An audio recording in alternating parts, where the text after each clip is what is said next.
hello' everyone আমাৰ T ছিৰিজে এটা গান ৰিলিজ কৰিছে মোদী হে তো মুমকিন হে ভাই চাহাব গানটো ৰিলিজ হোৱাৰ পাছত ৰেকৰ্ড ব্ৰেক হৈ আছে আপোনালোকে চাব পাৰে যে এনেহ'লে বেলেগ ভিডিঅ'ত কি থাকে লাইক বেছি থাকে আৰু কমেণ্ট কম থাকে হয় কিন্তু এইটো ভিডিঅ'ত কি চাওকচোন লাইক কম কিন্তু কমেণ্ট বেছি আৰু বেছিভাগ কমেণ্টে যদি আপোনালোকে চায় বেছিভাগ কমেণ্টেই আপোনালোকে নিগেটিভ পাব আপোনালোকে কমেণ্ট পঢ়ি যাব পাৰে বেছিভাগেই নিগেটিভ পজিটিভ আছে এটা দুটা আছে কিন্তু বেছিভাগেই নিগেটিভ মানে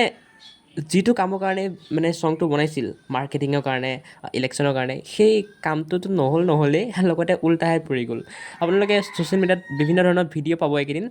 যে এই গানটো লগাই পেলাই বেয়া ৰাস্তাবোৰ দেখাই আছে কৰাপশ্যন দেখুৱাই আছে মানে যিবোৰ বিজেপিৰ কামত বেয়া কাম হৈছে বিজেপিৰ সময়ত সেইবোৰ দেখাই আছে লগতে যোনবোৰ ৰাজ্যত বা যোনবোৰ জেগাত বিজেপি চৰকাৰ নাই সেইবোৰতো আপোনাৰ কি হৈছে আপোনালোকৰ মানে এই মোদী হে তো মুমকিন হে গানটো লগাই পেলাই সেই বেয়া কামবোৰ দেখাই আছে মানে বনাইছিল গানটো মাৰ্কেটিঙৰ কাৰণে সিহঁতৰ ভালৰ কাৰণে কিন্তু হৈ আছে উল্টা লগতে আপোনালোকে যদি ইয়াত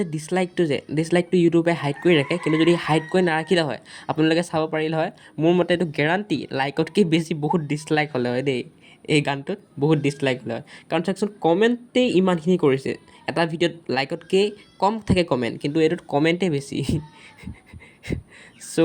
কি ক'ম আৰু মোদী হে তো মুমকিন হে গাইছ